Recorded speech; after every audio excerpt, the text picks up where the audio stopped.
وزیر اعظم عمران خان نے روسی ٹی وی آر ٹی کو ابھی ایک تازہ انٹرویو دیتے ہوئے کہا کہ دہشت گردی کے خلاف امریکہ کی جنگ میں پاکستان کو بھاری نقصان اٹھانا۔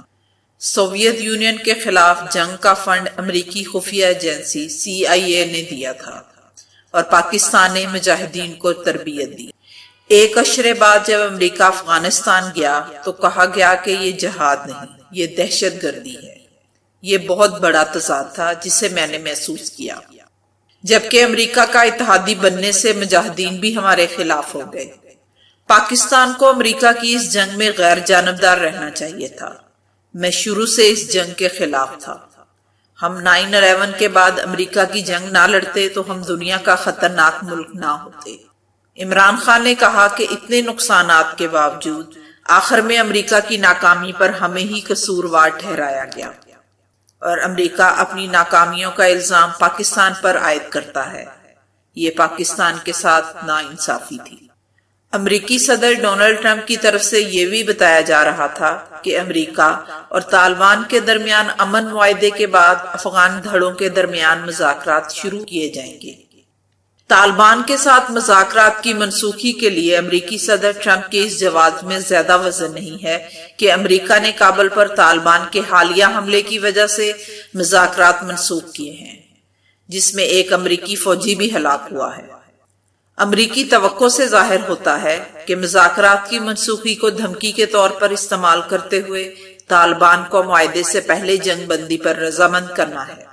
دہشت گردی کے خلاف کارروائیوں کو سال ہر سال پاکستان میں امریکہ کی جنگ کے طور پر دیکھا جاتا رہا، تاہم تحریک طالبان پاکستان کے قیام سے دہشت گردی کے خلاف جنگ کو رفتہ رفتہ پاکستان کی اپنی جنگ قرار دینے کے لوازمات پورے کیے گئے اور پاکستان دنیا کو بتاتا ہے کہ دہشت گردی کے خلاف جنگ میں 1 لاکھ کے قریب جانوں کی قربانی دی گئی ہے۔ کشمیر کے معاملے میں سخت تر اقدامات نہ اٹھانے سے بھی ظاہر ہوتا ہے کہ پاکستان کی خدمات امریکہ کے مفادات کے حصول کے لیے بدستور حاضر ہیں۔ کیا پاکستان کو کشمیر کے حوالے سے کوئی رعایت دی جائے گی یا پاکستان کے لیے انڈیا کے خطرے کو ایک آلے کے طور پر استعمال کیا جائے؟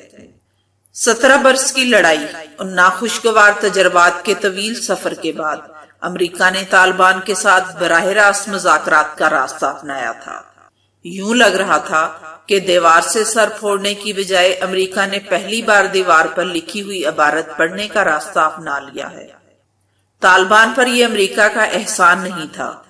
طالبان تو اسی امید پر 17 برس تک لڑ رہے تھے کہ ایک روز وہ امریکہ کو تھکا کر مذاکرات کی میز پر لائیں گے، مگر امریکہ کو یہ اندازہ نہیں تھا کہ نیپام، کلسٹر اور بموں کی ماں کے استعمال کے بعد بھی افغانستان ان کی حتمی فتح کی خواہش سے کوسوں دور رہے۔ امریکہ کا ہمیشہ یہ خیال تھا کہ وہ طالبان کو فضائی بمباری سے اس قدر کمزور کر دے گا کہ اول تو ان کے ساتھ مذاکرات کا لمحہ ہی نہیں آئے گا، اور اگر آیا بھی تو ایک روز وہ کابل حکومت کے ساتھ بیٹھ کر معاملات طے کرنے پر مجبور۔ امریکہ اپنا دامن بچا کر بھارت کی طرح پس پردہ کھلاڑی کا کردار اپنا لے گا۔ افغانستان سے اس کی فوجوں کا انخلا بھی ہوگا اور چند ہزار فوجیوں کی موجودگی کی صورت میں انخلا نہیں بھی ہوگا۔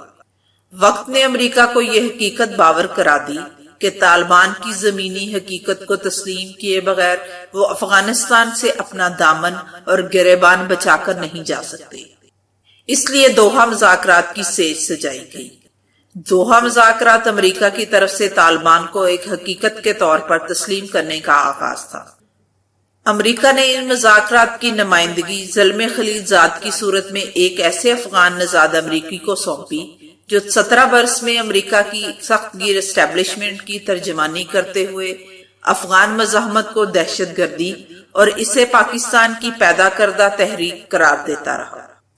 اس طرح زلمے خلیل زاد امریکہ کی سخت گیر اشرافیہ، کابل انتظامیہ اور بھارت کے موقف کے کھلے حامی رہے تھے۔ جوں جوں وہ طالبان کے ساتھ مذاکرات کرتے گئے تو انہیں اندازہ ہوا کہ طالبان ایک حقیقت ہے اور یہ محض پاکستانی اداروں کا پیدا کردہ کوئی کردار نہیں۔ اسی لیے وہ ایک انتہا سے اعتدال کی طرف آنے لگے اور طالبان کے موقف کو سمونے کی کوشش کرتے رہے۔ 10 ماہ تک قطر کے دارالحکومت دوحہ میں امریکہ اور طالبان کے درمیان مذاکرات کا سلسلہ جاری رہا۔ اس عرصے میں 9 مذاکرات کے 9 ادوار ہوئے۔ یہ افغان حکومت کی ہی ناراضگی اور پریشانی نہیں تھی، بلکہ اس میں بھارت اور امریکہ کی ایک سخت گیر لابی کا کرب بھی شامل تھا۔ بھارت کے اخبارات یہ لکھ رہے تھے کہ طالبان کی اقتدار میں واپسی بھارت کے لیے ایک ڈراؤنا خواب ہے۔ افغان حکومت اور بھارت کا ہمیشہ سے یہ خیال رہا ہے کہ امریکہ پاکستان پر ڈوم اور کا دباؤ جاری رکھ کر طالبان کے اثر و رسوخ کو کم کر سکتا ہے۔ دوحہ مذاکرات کے دوران ہی امریکہ اور طالبان نے یہ حیران کن اعلان کر دیا کہ فریقین کے درمیان 98% نکات پر اتفاق ہو گیا ہے۔ اس کے ساتھ ہی یہ خبریں بھی آنے لگیں کہ امریکہ نے طالبان کے ساتھ معاہدے میں اسلامی امارت افغانستان کی اصطلاح کو قبول کر لیا ہے۔ یہ اصطلاح بتا رہی تھی کہ امریکہ طالبان کے ساتھ ایک ملیشیا کی بجائے ایک ریاست یا ریاستی طاقت کے طور پر معاملات طے کر کے اپنا دامن چھڑا کر جانا چاہتا ہے۔ یہ افغان حکومت، بھارت اور خود امریکہ میں ایک طاقتور لابی کے سانحے سے کم نہ تھا۔ افغان حکومت نے اس معاہدے کے مندرجات پوری طرح سامنے آنے سے پہلے ہی اسے مسترد کیا اور اشرف غنی نے اپنا دورہ امریکہ منسوخ کر دیا۔ امریکی وزیر خارجہ مائک پومپیو نے بھی ایسے مذاکرات پر دستخط کرنے سے انکار کیا، اور اس حوالے سے اشرف غنی اور زلمے خلیل زاد میں تلخ کلامی بھی ہوئی۔ اس ماحول میں امریکی صدر ڈونلڈ ٹرمپ نے طالبان سے مذاکرات منسوخ کرنے کا اعلان کیا، اور اس کے لیے کابل میں ہونے والے ایک حملے کو بنیاد بنایا گیا۔ امریکہ اور طالبان کے درمیان 98% نکات پر اتفاق کے بعد اختلاف کے اچانک ابھر کر سارے عمل کو ختم کرنے پر یہی کہا جا سکتا ہے، قسمت کی دیکھیے کہ ٹوٹی کہاں کمند، 2-4 ہاتھ جب لبے بام رہ گیا۔ مگر اس مرحلے پر جب صلح کا پھل امریکہ اور طالبان دونوں کے لبوں کے قریب اس انداز سے آ چکا تھا کہ دونوں نے اس کا ذائقہ اور شیرنی محسوس کی ہوگی، دونوں کا مذاکرات سے کلی انکار اور فرار شاید ممکن نہ ہو۔ طالبان نے اسلامی امارت افغانستان کی جھلک دیکھ لی ہے، تو امریکہ نے بھی اپنی شکست کو فتح کا نہ صحیح عزت کا جامہ پہنتے دیکھ لیا ہے۔